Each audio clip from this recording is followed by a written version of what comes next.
ಅವಕಾಶ ಅಂತ ಹೇಳಿ ತುದಿಗಾಲಲ್ಲಿ ನಿಂತ್ಕೊಂಡಿದ್ದಾರೆ. ಸೊ ಅದರಲ್ಲಿ ಲಕ್ಷಾಂತರ ಜನ ವಿಡಿಯೋಗಳನ್ನು ಮಾಡಿ ಹಾಕಿದ್ರು. ಅದರಲ್ಲಿ 60 ಜನ ಸೆಲೆಕ್ಟ್ ಆಗಿದ್ದಾರಂತೆ. ಆ 60 ಜನಕ್ಕೆ ಈಗ ಅಗ್ನಿ ಪರೀಕ್ಷೆ ಕಾದಿದೆ. ಯಾರಿಗೂ ಕೂಡ ತಾರತಮ್ಯ ಮಾಡಬಾರ್ದು, ಯಾರು ತುಂಬ ಚೆನ್ನಾಗಿ ಆಟ ಆಡ್ತಾರೆ, ಬಿಗ್ ಬಾಸ್ ಮನೆಗೆ ಹೋಗ್ಲಿಕ್ಕೆ ನಾಲಾಯಕಲ್ಲ, ಲಾಯಕ್ ಯಾರು ಅನ್ನೋದನ್ನ ಇವರು ಅಳೆದು ತೂಗಿ ಬಿಗ್ ಬಾಸ್ ಮನೆ ಒಳಗಡೆ ಕಳಿಸ್ಕೊಡ್ತಾರೆ. ಇಂಪ್ರೆಸ್ ಮಾಡೋಕ್ಕಾಗಿಯೇ ನೀವೆಲ್ಲ ಆಡಿಷನ್ಗೆ ಹೋಗಿರೋದು. ನೀವು ಅವರಿಗೆ ಇಂಪ್ರೆಸ್ ಆದರೆ ನಿಮ್ಮನ್ನ ಬಿಗ್ ಬಾಸ್ ಮನೆ ಒಳಗಡೆ ಬಿಡ್ತಾರೆ, ಇಲ್ಲ ಬಿಡೋದಿಲ್ಲ. ಪುಣ್ಯಕ್ಕೆ ಈ ಅಗ್ನಿ ಪರೀಕ್ಷೆ ಮಾಡಿದ್ದೇ ಒಳ್ಳೇದಾಯಿತು ಅಂತ ಅನಿಸ್ಬಿಡ್ತು. ಯಾಕಂತಂದರೆ ಈ ಅಮುಕು ಡುಮುಕು ಅಂತಹ ಕ್ರಿಂಜ್ ಕಂಟೆಂಟ್ ಕ್ರಿಯೇಟರ್ಸ್ ಎಲ್ಲ ಬಿಗ್ ಬಾಸ್ ಮನೆ ಒಳಗಡೆ ಹೋಗಿದ್ರೆ ಇಂಥ ಪುರಾಣಗಳನ್ನೇ ನೋಡಬೇಕಾಗಿತ್ತು. ಸೊ ಅದೇ ಅವಕಾಶನ ಬೇರೆ ಯಾರಿಗಾದ್ರೂ ಸಿಕ್ಕಿದ್ರೆ ಅವ್ರು ಯುಟಿಲೈಸ್ ಮಾಡ್ಕೊತಿದ್ರೆ ಏನೋ. ಸೊ ಇವ್ರಿಗೆ ಕೊಟ್ಟಿರೋ ಕಾರಣಕ್ಕಾಗಿ ಇವತ್ತು ಅದನ್ನು ಈ ರೀತಿಯಾಗಿ ಅವಮಾನ ಮಾಡಿದ್ರು ಅಂತ ಹೇಳಿ ನನ್ನ ಅನಿಸಿಕೆ.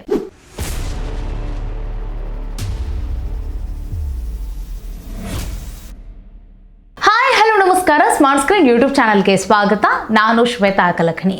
ಇನ್ನೇನು ಬಿಗ್ ಬಾಸ್ ಸೀಸನ್ 13 ಬಂದೇ ಬಿಡ್ತಲ್ಲ. ಆಗಸ್ಟ್ ಎಂಡಿಂಗ್ ಅಥವಾ ಸೆಪ್ಟೆಂಬರ್ ಮೊದಲನೇ ವಾರ, ಎರಡನೇ ವಾರಕ್ಕೆ ಯಾರು ಎಳೆದುಕೊಂಡು ಹೋಗಂಗಿಲ್ಲ ಅನ್ಸುತ್ತೆ. ಬಹುಶಃ ನೋಡೋಣ, ಮೊದಲನೇ ವಾರ ಅಥವಾ ಆಗಸ್ಟ್ ಎಂಡಿಂಗಿಗೆ ಶುರುವಾಗ್ಬೋದು. ಅದಕ್ಕಿಂತ ಮುಂಚೆ ಈಗ ನಡೀತಾ ಇದೆ ಅಗ್ನಿ ಪರೀಕ್ಷೆ. ಯಾರಿಗೆ ಅಂತ ಅಂದರೆ ಎಲ್ರಿಗೂ ಕೂಡ ಗೊತ್ತೇ ಇದೆ. ಈ ಸೀಸನ್ನಲ್ಲಿ ಕಾಮನ್ ಮ್ಯಾನ್ಗಳನ್ನು ತಗೊಳ್ತೀವಿ, ಅವರನ್ನು ಸೆಲೆಕ್ಟ್ ಮಾಡ್ತೀವಿ ಅಂತ ಹೇಳಿದರು. ಅಂತಂದರೆ ಹಲವು ಸೀಸನ್ಗಳಲ್ಲಿ ಬರೀ ಸೀರಿಯಲ್ ಆ್ಯಕ್ಟರ್ಗಳನ್ನು, ಸಿನಿಮಾದವ್ರನ್ನ ತಗೊಳ್ತೀರಾ ನೀವು, ಕಾಮನ್ ಮ್ಯಾನ್ಗಳನ್ನೇ ಯಾಕೆ ತಗೊಳ್ಳೋದಿಲ್ಲ ಅಂತ ಹೇಳಿ ಬರೀ ಈ ಒಂದು ಪದ ಹೆಚ್ಚಾಗಿ ಕೇಳಿ ಬರ್ತಾ ಇತ್ತು. ಜನಸಾಮಾನ್ಯರ ಅತಿ ಹೆಚ್ಚಿನ ಬೇಡಿಕೆಯೂ ಕೂಡ ಇದೇ ಆಗಿತ್ತು. ಸೊ ಅದಕ್ಕೆ ಗೌರವ ಕೊಟ್ಟು ಈ ಬಾರಿಯ ಸೀಸನ್ಗೆ ಕಾಮನ್ ಮ್ಯಾನ್ಗಳನ್ನು ಹೆಚ್ಚಾಗಿ ತಗೊಳ್ತೀವಿ ಅಂತ ಹೇಳಿ ಒಂದು ಭರವಸೆಯನ್ನು ಕೊಟ್ಟಿದ್ದಾರೆ. ಅದರಂತೆ ಈಗ ಆಲ್ಮೋಸ್ಟ್ ಜನ ಎಷ್ಟು ಯಾರಿಗೆ ಇಂಟ್ರೆಸ್ಟ್ ಇತ್ತಲ್ಲ ಬಿಗ್ ಬಾಸ್ ಮನೆ ಒಳಗಡೆ ಹೋಗಬೇಕು, ಆಟ ಆಡಬೇಕು ಅಂತ ಹೇಳಿ, ಅವರೆಲ್ಲರೂ ತಮ್ಮ ಟ್ಯಾಲೆಂಟ್ನ ಅನುಸಾರವಾಗಿ ವಿಡಿಯೋಗಳನ್ನು ಮಾಡಿ ಬಿಗ್ ಬಾಸ್ ತಂಡಕ್ಕೆ ಶೇರ್ ಮಾಡಿದರು, ಮೇಲ್ಗೆ ಶೇರ್ ಮಾಡಿದ್ರಲ್ವ. ಸೊ ಅದರಲ್ಲಿ ಲಕ್ಷಾಂತರ ಜನ ವಿಡಿಯೋಗಳನ್ನು ಮಾಡಿ ಹಾಕಿದ್ರು. ಅದರಲ್ಲಿ 60 ಜನ ಸೆಲೆಕ್ಟ್ ಆಗಿದ್ದಾರಂತೆ. ಆ 60 ಜನಕ್ಕೆ ಈಗ ಅಗ್ನಿ ಪರೀಕ್ಷೆ ಕಾದಿದೆ. ಅಗ್ನಿ ಪರೀಕ್ಷೆ ಹೇಗಿರುತ್ತೆ ಅನ್ನೋದನ್ನು ನಾವು ನೋಡ್ತಾ ಹೋಗಬೇಕಾಗತ್ತೆ. ಬಟ್ ಇವತ್ತೊಂದು ಪ್ರೋಮೋನ ಹಂಚ್ಕೊಂಡಿದ್ರು ಬಿಗ್ ಬಾಸ್ ತಂಡ. ಅದ್ರ ಬಗ್ಗೆ ನಾವು ಮಾತನಾಡೋದಾದರೆ 60 ಜನ ಏನಿದಾರಲ್ಲ ಅವರೆಲ್ಲರನ್ನ ನಾವು ನೋಡ್ತಾ ಇದ್ರೆ ಎಲ್ಲ ಭಾಗದಿಂದನೂ ಕೂಡ ಬಂದಿರೋರು. ಅಂದರೆ ಕರಾವಳಿ ಭಾಗದಿಂದನೂ ಕೂಡ ಬಂದಿದ್ದಾರೆ, ಉತ್ತರ ಕರ್ನಾಟಕದಿಂದ ಬಂದಿದ್ದಾರೆ, ಇನ್ನು ತುಂಬ ಕಡೆಯಿಂದ ಎಲ್ಲ ಭಾಗದ ಕಡೆಯಿಂದನೂ ಕೂಡ ಬಂದಿರುವಂಥ ಕಂಟೆಸ್ಟೆಂಟ್ಗಳು. ತುಂಬ ಖುಷಿಯಾಗತ್ತೆ ಅವ್ರನ್ನೆಲ್ಲ ನೋಡ್ತಾ ಇದ್ರೆ. ಅಂದರೆ ಎಷ್ಟು ಇಂಟ್ರೆಸ್ಟ್ ಇದೆ ನೋಡಿ ಜನಗಳಿಗೆ, ಬಿಗ್ ಬಾಸ್ ಮನೆಗೆ ಹೋಗಬೇಕು, ಸಿಕ್ಕರೆ ಸಾಕಪ್ಪ ಅವಕಾಶ ಅಂತ ಹೇಳಿ ತುದಿಗಾಲಲ್ಲಿ ನಿಂತ್ಕೊಂಡಿದ್ದಾರೆ ಅವರೆಲ್ಲರೂ. ಸೊ ಇದರಲ್ಲಿ ಈಗ ಜಡ್ಜಸ್ಗಳಾಗಿ ಇದನ್ನಾಗಿರುವಂತಹ ವಿನಯ್ ಗೌಡ, ಸಂಗೀತ ಶೃಂಗೇರಿ, ಆಮೇಲೆ ಶ್ರುತಿ ಅವರು, ಇನ್ನೊಂದು ಕಡೆಗೆ ಚಂದನ್ ಶೆಟ್ಟಿ, ಈ 4 ಏನು ಮಾಡ್ತಾರೆ, ಅವ್ರಿಗೊಂದಿಷ್ಟು ಸವಾಲುಗಳನ್ನು ಕೊಡ್ತಾರೆ, ಪರೀಕ್ಷೆಗಳನ್ನು ಮಾಡ್ತಾರೆ. ಯಾಕಂದರೆ ನೀವು ಇನ್ನೊಂದು ಅರ್ಥ ಮಾಡ್ಕೊಳ್ಳಿ, ಬಿಗ್ ಬಾಸ್ ಮನೆಯಲ್ಲಿ ಶ್ರುತಿ ಅವರು ಅಂದರೆ ಇಷ್ಟು ಸೀಸನ್ಗಳು ಏನು ನಡೆದ್ವಲ್ಲ ಅದರಲ್ಲಿ ಗೆದ್ದಿರುವಂಥ ಮೊದಲ ಮಹಿಳೆ ಅನ್ನುವ ಆ ಒಂದು ಕಿರೀಟ, ಆ ಒಂದು ಹೆಮ್ಮೆ ಶ್ರುತಿ ಅವರಿಗೆ ಹೋಗುತ್ತೆ. ಇಷ್ಟು ಸೀಸನ್ಗಳು ನಡೆದ್ವಲ್ವ ಅದರಲ್ಲಿ ಅಬ್ಬರಿಸಿದಂಥ ಸಿಂಹಿನಿ ಎನ್ನುವಂತಹ ಕಿರೀಟ ಸಂಗೀತ ಶೃಂಗೇರಿಗೆ ಹೋಗುತ್ತೆ. ಇನ್ನೊಂದು ಕಡೆಗೆ ಬಿಗ್ ಬಾಸ್ ಅಂದರೆ ಆಟ ಅಂದರೆ ಹೀಗೆ ಇರಬೇಕು, ಇದನ್ನು ಒಂದು ರೀತಿ ಬುಕ್ ರೆಕಾರ್ಡ್ ಅಂತ ಅಂದರೂ ಕೂಡ ತಪ್ಪಿಲ್ಲ ಅನ್ನೋ ರೀತಿಯ ಒಂದು ಕಿಚ್ಚನಿಂದನೇ ಹೇಳಿಕೆಯನ್ನು ಪಡೆದಿರುವಂತಹ ಕಂಟೆಸ್ಟೆಂಟ್ ಅಂತಂದರೆ ವಿನಯ್ ಗೌಡ ಅವರು ಕೂಡ ಜಡ್ಜಸ್ ಆಗಿ ಬಂದಿದ್ದಾರೆ.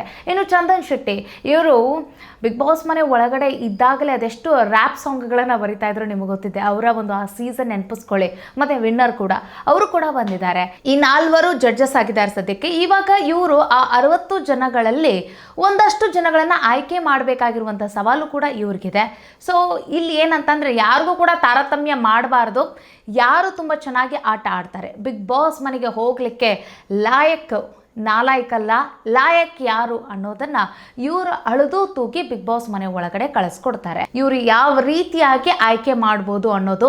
ಸೊ ಅದರಂತೆ ಇವತ್ತಿನ ಅಂದರೆ ಆ ಪ್ರೋಮೋದಲ್ಲಿ ಒಂದಷ್ಟು ಸವಾಲುಗಳು ಅಂತ ಅನ್ನಲ್ಲ, ಏನು ಗೇಮ್ಗಳನ್ನು ಕೊಟ್ಟಿದ್ರು, ಯಾವ ರೀತಿ ಅಗ್ನಿ ಪರೀಕ್ಷೆ ಇತ್ತು ಅನ್ನೋದನ್ನು ನೋಡಿದ್ರೆ ಅವ್ರ ಮುಖಕ್ಕೆ ಸಗಣಿ ಹಚ್ಕೋಬೇಕು ನೀವು ಅಂತ ಹೇಳ್ತಾರೆ.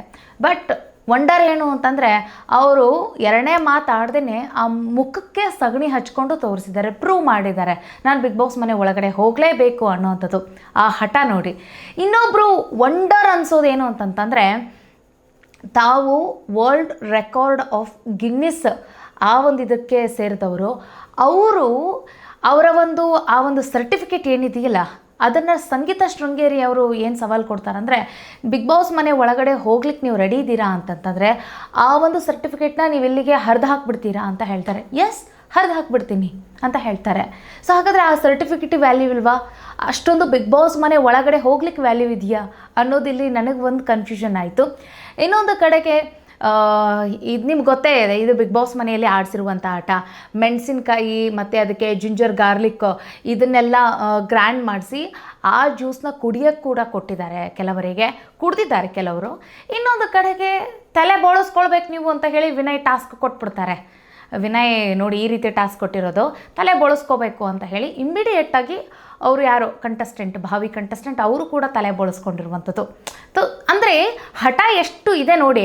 ಬಿಗ್ ಬಾಸ್ ಮನೆ ಒಳಗಡೆ ಹೋಗಬೇಕು, ಕಂಟೆಸ್ಟೆಂಟಾಗಿ ನಾವು ಕೂಡ ಭಾಗಿಯಾಗಬೇಕು, ಈ ಬಾರಿಯ ಸೀಸನ್ನ ಜಮ್ ಅನ್ನಿಸ್ಬೇಕು ಅನ್ನೋವಂಥದ್ದು ಎಲ್ಲರ ಆಸೆ, ತುಟಿತ.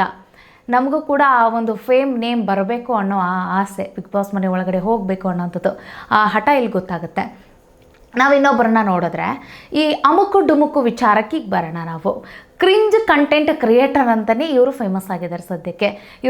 ಇವರನ್ನ ಯಾರು ಫಾಲೋ ಮಾಡ್ತಿರಲ್ಲ ಅವ್ರಿಗೆ ಗೊತ್ತಿರುತ್ತೆ ಇವ್ರ ಬಗ್ಗೆ ಏನು ಅಂತ ಹೇಳಿ. ಸೊ ನಾನು ಅಂದ್ಕೊಂಡಿದ್ದೆ ಸೋಷಿಯಲ್ ಮೀಡಿಯಾದಲ್ಲಿ ಯಾರು ತುಂಬ ಗುರುತಿಸ್ಕೊಂಡಿರ್ತಾರಲ್ಲ ಅವರನ್ನೇನು ಈ ರೀತಿಯಾಗಿ ಆಡಿಷನ್ ಮಾಡೋಂಗಿಲ್ಲ, ಅವ್ರನ್ನ ಡೈರೆಕ್ಟಾಗಿ ಆಯ್ಕೆ ಮಾಡಿಬಿಟ್ಟಿರ್ತಾರೆ ಅಂತ ಹೇಳಿ. ಬಟ್ ಈ ಅಮುಕು ಡುಮುಕು ಈ 60 ಜನದಲ್ಲಿ ಕಾಣಿಸ್ಕೊಂಡಾಗ ಹಾಗಾದರೆ ಸೋಷಿಯಲ್ ಮೀಡಿಯಾದಲ್ಲಿ ಯಾರೆಲ್ಲ ಗುರುತಿಸ್ಕೊಂಡಿದ್ದಾರಲ್ಲ ಅವರನ್ನು ಕೂಡ ಈ ರೀತಿಯಾಗಿ ಅಂದರೆ ಸಾಣೆ ಹಿಡಿದಿದ್ದಾರೆ ಅನ್ನೋದು ಇಲ್ಲಿ ಪ್ರೂವ್ ಆಯಿತು. ಓಕೆ, ಅಮುಕು ಡುಮುಕು ವಿಚಾರಕ್ಕೆ ಬಂದರೆ ಅವ್ರಿಗೂ ಕೂಡ ಇದೇ ರೀತಿಯಾದಂಥ ಒಂದು ಡಿಫಿಕಲ್ಟ್ ಆಗಿರೋ ಟಾಸ್ಕನ್ನು ಕೊಡ್ತಾರೆ. ಅಷ್ಟಾಗಿ ಡಿಫಿಕಲ್ಟ್ ಅಂತ ಏನು ಇರಲಿಲ್ಲ. ಏನಂತಂದರೆ ಸಂಗೀತ ಶೃಂಗೇರಿ ಅವರನ್ನು ನೀವು ಇಂಪ್ರೆಸ್ ಮಾಡಬೇಕು ಅಂತ ಹೇಳಿ ವಿನಯ್ ಗೌಡ ಅವರು ಹೇಳ್ತಾರೆ. ಅಷ್ಟಕ್ಕೆ ನಾನಿಲ್ಲಿ ಯಾರನ್ನೂ ಕೂಡ ಇಂಪ್ರೆಸ್ ಮಾಡೋಕ್ಕೆ ಬಂದಿಲ್ಲ, ನನಗೆ ಇಂಪ್ರೆಸ್ ಮಾಡೋ ಅವಶ್ಯಕತೆಯೇ ಇಲ್ಲ ಅಂತ ಹೇಳಿ ಅಮುಕು ಡುಮುಕು ರಿಯಾಕ್ಟ್ ಮಾಡ್ತಾರೆ. ಆಗ ವಿನಯ್ ಗೌಡ ಅವರು ತಗೊಂಡಿರುವಂಥ ಆ ಒಂದು ಸಡನ್ನಾಗಿ ತೆಗೆದುಕೊಂಡಿರುವಂಥ ಒಂದು ನಿರ್ಧಾರ ನೋಡಿ, ಅವ್ರಿಗೆ ಎಷ್ಟು ಕಾನ್ಫಿಡೆಂಟ್ ಆಗಿದ್ದರು ಮತ್ತು ಅವ್ರು ಬಿಗ್ ಬಾಸ್ ಮನೆಯಲ್ಲಿ ಯಾವ ರೀತಿ ಇದ್ದರು ಅನ್ನೋದನ್ನೇ ನೆನಪಿಸ್ಬಿಡುತ್ತೆ ಅವರು ತೆಗೆದುಕೊಂಡಿರುವಂಥ ನಿರ್ಧಾರ. ಅಂದರೆ ನಿಮಗೆ ಇದು ಮಾಡೋಕ್ಕೆ ಬರಲ್ಲ ಅಂದರೆ ಅವ್ರನ್ನ ಇಂಪ್ರೆಸ್ ಮಾಡೋಕ್ಕೆ ಬರಲ್ಲ ಅಂತಂತಂದರೆ ನೀವೇನಕ್ಕೆ ಬಿಗ್ ಬಾಸ್ ಮನೆ ಒಳಗಡೆ ಹೋಗಬೇಕು ಅಂದರೆ ಇಲ್ಲಿ ಇಂಪ್ರೆಸ್ ಮಾಡೋದಂತಂದರೆ ಅವ್ರು ಕೊಟ್ಟಿರುವಂಥದ್ದೊಂದು ಗೇಮ್ ಆಗಿದೆ. ಈಗ ಇನ್ನೊಬ್ರು ಬಕೆಟ್ ಹಿಡ್ಕೊಂಡು ನೀವು ಬಿಗ್ ಬಾಸ್ ಮನೆ ಒಳಗಡೆ ಇರಿ ಅಂತ ಹೇಳಿ ಅವ್ರು ಹೇಳ್ತಾ ಇಲ್ಲ. ಇಂಪ್ರೆಸ್ ಮಾಡೋದು ಒಂದು ಟಾಸ್ಕ್, ಅದನ್ನು ಕೊಟ್ಟಿದ್ದೀವಿ, ಅದನ್ನು ನೀವು ಮಾಡಿ ತೋರಿಸಿ, ಪ್ರೂವ್ ಮಾಡಿ ತೋರಿಸಿ ಅಂತ. ಸಂಗೀತ ಶೃಂಗೇರಿ ಅಲ್ಲಿ ಇಂಪ್ರೆಸ್ ಆಗಬೇಕು ಅವರು, ಇಷ್ಟೇ ಇರೋದು. ಅದನ್ನು ಈ ಅಮುಕು ಡುಮುಕು ಅದನ್ನು ಯಾವ್ಯಾವ ಆ್ಯಂಗಲಲ್ಲಿ ಯೋಚನೆ ಮಾಡಿದಾರೋ ಗೊತ್ತಾಗಿಲ್ಲ. ನಾನು ಯಾರಿಗೂ ಇಂಪ್ರೆಸ್ ಮಾಡೋಕ್ಕೆ ಬಂದಿಲ್ಲ ಇಲ್ಲಿ ಅಂತ ಹೇಳಿಬಿಡ್ತಾರೆ. ಸೊ ಏನು ವಿಚಾರ ಅಂದರೆ ಇಂಪ್ರೆಸ್ ಮಾಡೋಕ್ಕಾಗಿಯೇ ನೀವಲ್ಲ ಆಡಿಷನ್ಗೆ ಹೋಗಿರೋದು. ನೀವು ಅವರಿಗೆ ಇಂಪ್ರೆಸ್ ಆದರೆ ನಿಮ್ಮನ್ನು ಬಿಗ್ ಬಾಸ್ ಮನೆ ಒಳಗಡೆ ಬಿಡ್ತಾರೆ, ಇಲ್ಲ ಬಿಡೋದಿಲ್ಲ. ಇಷ್ಟೇ ಇರೋದು ವಿಚಾರ. ಇದು ಅರ್ಥ ಆಗಿಲ್ಲ, ಅದಕ್ಕೆ ಇವರು ಅಮುಕು ಡುಮುಕು ಅಷ್ಟೇ. ನೋಡಿ ಏನಾಗಿದೆ, ಇವರು ಅವ್ರ ಮಾತು ಕೇಳಿಲ್ಲ, ರ್ಯಾಶಾಗಿ ಮಾತನಾಡಿರೋದು, ಸೊಕ್ಕಿಲೆ ಮಾತನಾಡಿರೋದು. ಹಾಗಾಗಿ ವಿನಯ್ ಗೌಡ ಅವರು ಪಠಾರ್ ಅಂತ ಹೇಳ್ತಾರೆ, ಇಲ್ಲಿ ಹಾಗಾದ್ರೆ ಮಾಡೋಕ್ಕೆ ಬರೋಂಗಿಲ್ಲ ಅಂತಂದರೆ ಇಲ್ಲೇನಕ್ಕೆ ನಿಂತ್ಕೊಂಡಿದ್ದೀರ, ಹೋಗ್ತಾ ಇರು ಅಂತ ಹೇಳಿ ಅಬ್ಬರಿಸಿರುವಂಥ ವಿನಯ್ ಗೌಡ ಅವರು. ನಂತರ ಇಲ್ಲಿ ಅಮುಕು ಡುಮುಕು ಅವ್ರಿಗೊಂದು ರಿಕ್ವೆಸ್ಟ್ ಕೂಡ ಮಾಡ್ಕೊಂಡಿಲ್ಲ, ಇಲ್ಲ ನಾನು ಹೋಗ್ತೀನಿ ಅಂತ ಹೇಳಿ ಶೋ ಬಿಟ್ಟು ಹೊರಗಡೆ ಹೋಗಿರುವಂಥದ್ದು. ಪುಣ್ಯಕ್ಕೆ ಈ ಅಗ್ನಿ ಪರೀಕ್ಷೆ ಮಾಡಿದ್ದೇ ಒಳ್ಳೆಯದಾಯಿತು ಅಂತ ಅನ್ನಿಸ್ಬಿಡ್ತು. ಯಾಕಂತಂದರೆ ಈ ಅಮುಕು ಡುಮುಕು ಅಂತಹ ಕ್ರಿಂಜ್ ಕಂಟೆಂಟ್ ಕ್ರಿಯೇಟರ್ಸ್ ಎಲ್ಲ ಬಿಗ್ ಬಾಸ್ ಮನೆ ಒಳಗಡೆ ಹೋಗಿದ್ರೆ ಇಂಥ ಪುರಾಣಗಳನ್ನೇ ನೋಡಬೇಕಾಗಿತ್ತು. ಸೊ ಅದಕ್ಕಿಂತ ಒಳ್ಳೇದಂತ ಅನ್ನಿಸ್ಬಿಡ್ತು ನನಗೆ ಅಗ್ನಿ ಪರೀಕ್ಷೆ. ಅವ್ರು ನೋಡಿ ಎಷ್ಟು ಅಂತಂದರೆ ಎಷ್ಟೋ ಜನಗಳಿಗೆ ನೋಡಿ ಲಕ್ಷಾಂತರ ಜನ ಆಡಿಷನ್ ಕೊಟ್ಟಿದ್ದಾರಂತೆ. ಅದರಲ್ಲಿ 60 ಜನನ ಸ್ಟೇಜ್ವರೆಗೂ ಕೂಡ ತೆಗೆದುಕೊಂಡು ಬಂದವ್ರೆ. ಅದರಲ್ಲಿ 60 ಜನ ಇದ್ದಾರಲ್ಲ, ಅದರಲ್ಲಿ ಈ ಅಮುಕು ಡುಮುಕು ಕೂಡ ಒಬ್ಬರು. ಸೊ ಅದೇ ಅವಕಾಶನ ಬೇರೆ ಯಾರಿಗಾದ್ರೂ ಸಿಕ್ಕಿದ್ರೆ ಅವ್ರು ಯುಟಿಲೈಸ್ ಮಾಡ್ಕೊತಿದ್ರೆ ಏನೋ. ಸೊ ಇವ್ರಿಗೆ ಕೊಟ್ಟಿರೋ ಕಾರಣಕ್ಕಾಗಿ ಇವತ್ತು ಅದನ್ನು ಈ ರೀತಿಯಾಗಿ ಅವಮಾನ ಮಾಡಿದ್ರು ಅಂತ ಹೇಳಿ ನನ್ನ ಅನಿಸಿಕೆ. ಒಟ್ಟಿನಲ್ಲಿ ಅಮುಕು ಡುಮುಕುನ ಹೊರ ಹಾಕಿರೋ ಬಗ್ಗೆ ನಿಮ್ಮ ಕಾಮೆಂಟ್ ಏನು? ವಿನಯ್ ಗೌಡ ತೆಗೆದುಕೊಂಡಿರೋ ನಿರ್ಧಾರದ ಬಗ್ಗೆ ನಿಮ್ಮ ಅನಿಸಿಕೆ ಏನು? ಇನ್ನೊಂದು ಕಡೆಗೆ ಸಂಗೀತ ಶೃಂಗೇರಿ ಅವರು ಕೂಡ ಶಾಕ್ ಆಗ್ತಾರೆ. ಇನ್ನೊಂದು ಕಡೆಗೆ ಶ್ರುತಿ ಅವರು ನಿಮ್ಗೆ ಇಷ್ಟೆಲ್ಲ ಮಾಡೋಕ್ಕೆ ಬರಲ್ಲ ಅಂದರೆ ನೀವೇನಕ್ಕೆ ಬಿಗ್ ಬಾಸ್ ಮನೆಗೆ ಹೋಗಬೇಕು ಅಂತ ಅವ್ರು ಪ್ರಶ್ನೆ ಮಾಡಿರೋದು. ಸೊ ಎಲ್ಲ ಅಂತಂದರೆ ಕೆಲವೊಂದು ಸಿಚುವೇಶನ್ ತಕ್ಕಂಗೆ ಅವ್ರು ಮಾತನಾಡಿರ್ತಾರೆ. ಪ್ರೋಮೋದಲ್ಲಿ ಒಂದು ಸ್ವಲ್ಪ ಹೈಪ್ ಕ್ರಿಯೇಟ್ ಆಗಲಿ, ಜಾಮ್ ಜೂಮ್ ಅಂತ ಬಂದರೆ ಜನ ನೋಡ್ತಾರೆ ಅನ್ನೋ ಕಾರಣಕ್ಕಾಗಿ ಹಂಗೂ ಕೂಡ ಪ್ರೋಮೋ ಮಾಡಿರ್ತಾರೆ. ಸೊ ನಾವು ನೋಡಬೇಕಾಗತ್ತೆ, ಎಪಿಸೋಡ್ನ ನೋಡೋಣ. So what ever it is, ಯಾರ್ಯಾರು ಹೋಗ್ತಾರೆ ಅನ್ನೋದನ್ನು ಕಾದು ನೋಡಬೇಕಾಗತ್ತೆ. ಬಹುಶಃ ಒಂದು 7-8 ಜನನಾದ್ರೂ ಸೆಲೆಕ್ಟ್ ಮಾಡಿದರೆ ಒಳ್ಳೆಯದಾಗತ್ತೆ. ಯಾಕಂತಂದರೆ ಸೀಸನ್ ಲೆವೆಲ್ಲೇ ಬೇರೆ ಥರ ಹೋಗ್ಬಿಡುತ್ತೆ. ಹೆಂಗಿದ್ರೂ ಕೂಡ ಇವರು ವೈಲ್ಡ್ ಕಾರ್ಡ್ ಕಂಟೆಸ್ಟೆಂಟ್ನನ್ನು ಕಳಿಸ್ಕೊಟ್ಟೆ ಕೊಡ್ತಾರಲ್ವ, ಅಲ್ಲೇನೋ ಬ್ಯಾಲೆನ್ಸ್ ಮಾಡಿಕೊಂಡ್ರೆ ಆಗುತ್ತೆ. ಬಟ್ ಫಸ್ಟಿಗೆ ಈ ಕಾಮನ್ ಮ್ಯಾನ್ಗಳನ್ನು ಸ್ವಲ್ಪ ಜಾಸ್ತಿ ಜನನೇ ಕಳಿಸ್ಕೊಟ್ಬಿಟ್ರೆ ಈ ಬಾರಿಯ ಆಟ ಚೆನ್ನಾಗಿರುತ್ತೆ ಅನ್ನೋದು ನನ್ನ ಅನಿಸಿಕೆ. ಒಂದು ರೀತಿ ರಾ ಆಗಿ ಹೋಗುತ್ತೆ, ರಾ ಫಿಲ್ಟರ್ ಇಲ್ಲ, ರಾ ಆಗಿ ಹೋಗುತ್ತೆ ಅಂತ ಹೇಳ್ಬೋದು. ಯಾಕಂತಂದರೆ ಬೇರೆಯವ್ರಿಗೆ ಅಂತಂದರೆ ಈಗ ಸಿನಿಮಾ ಮತ್ತು ಸೀರಿಯಲ್ನಿಂದ ಬಂದವರೆಲ್ಲ ಏನಾಗ್ಬಿಟ್ಟಿದ್ದಾರೆ ಅಂತಂದರೆ ಅವ್ರಿಗೆ ಕ್ಯಾಮ್ರಾ ಇದೆ ಅನ್ನೋ ಕಾನ್ಷಿಯಸ್ ಇರುತ್ತೆ. ಅದ್ರ ತಕ್ಕನಾಗೆ ಮಾತಾಡ್ತಾ ಮಾಡ್ಯುಲೇಷನ್ ಆಗಲಿ ಎಲ್ಲದನ್ನು ಕೂಡ, ಆಮೇಲೆ ಇಲ್ಲಿವರೆಗೂ ಅವ್ರು ನೋಡ್ಕೊಂಡು ಬಂದಿರೋದಾಗಲಿ, ಆಯಾ ಒಂದು ಹೆಂಗಾಗ್ಬಿಟ್ಟಿದೆ ಅಂತಂದರೆ ಒಂದು ಸೆಟಪ್ ಮಾಡ್ಕೊಂಡ್ಬಿಟ್ಟವ್ರೆ, ಹಿಂಗೆ ಹೋಗ್ಬೇಕು ಬಿಗ್ ಬಾಸ್ ಅನ್ನೋಂಗೆ ಆಗ್ಬಿಟ್ಟಿದೆ. ಅದೆಲ್ಲ ಬ್ರೇಕ್ ಆಗಬೇಕು ಅಂತಂದರೆ ಈ ಕಾಮನ್ ಮ್ಯಾನ್ಗಳು ಬಿಗ್ ಬಾಸ್ ಮನೆಗಳಿಗೆ ಕಾಲಿಡಲೇಬೇಕು. ಇಟ್ಟಾಗ ಮಾತ್ರ ಆ ರೂಲ್ಸ್ಗಳೆಲ್ಲ ಬ್ರೇಕ್ ಆಗುತ್ತೆ. ಕಾದು ನೋಡಬೇಕಾಗತ್ತೆ ಯಾವ ರೀತಿ ಈ ಬಾರಿಯ ಸೀಸನ್ ಇರುತ್ತೆ ಅಂತ ಹೇಳಿ. ನಾನು ತುಂಬ ವೆಯ್ಟ್ ಮಾಡ್ತಿದ್ದೀನಿ. ನೀವೆಷ್ಟು ವೆಯ್ಟ್ ಮಾಡ್ತಿದ್ದೀರಾ? ಕಾಮೆಂಟ್ ಮಾಡಿ. ಸಿಗೋಣ ಮುಂದಿನ ವೀಡಿಯೋದಲ್ಲಿ. ನಮಸ್ಕಾರ. Thank you so much.